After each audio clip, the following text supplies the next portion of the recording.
సజావుగా జరగాలనేటువంటిది మీ ఉద్దేశం. కోఆపరేట్ చేయమని మాకు అడుగుతుండ్రు, మేము కూడా కోఆపరేట్ చేస్తున్నాం.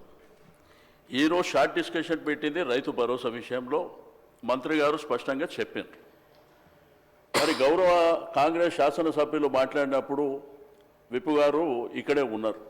అంటే వారు చెప్పింది ఖాళీ రైతు భరోసా మీద సూచన చేసిండ.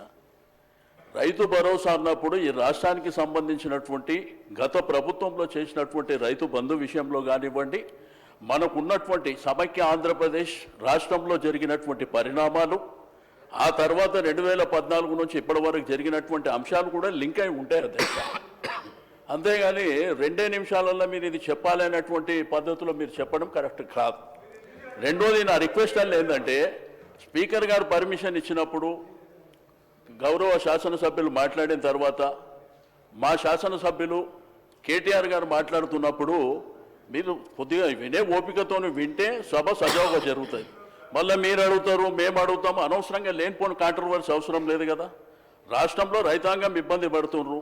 మా కోసం ఈ రైతు భరోసా ద్వారా మేలు జరుగుతుందన్నటువంటి ఆలోచనతోని మీరు ఇచ్చినటువంటి హామీని దృష్టిలో ఉంచుకొని వాళ్ళు వెయిట్ చేస్తున్నారు ఏం మాట్లాడతారని.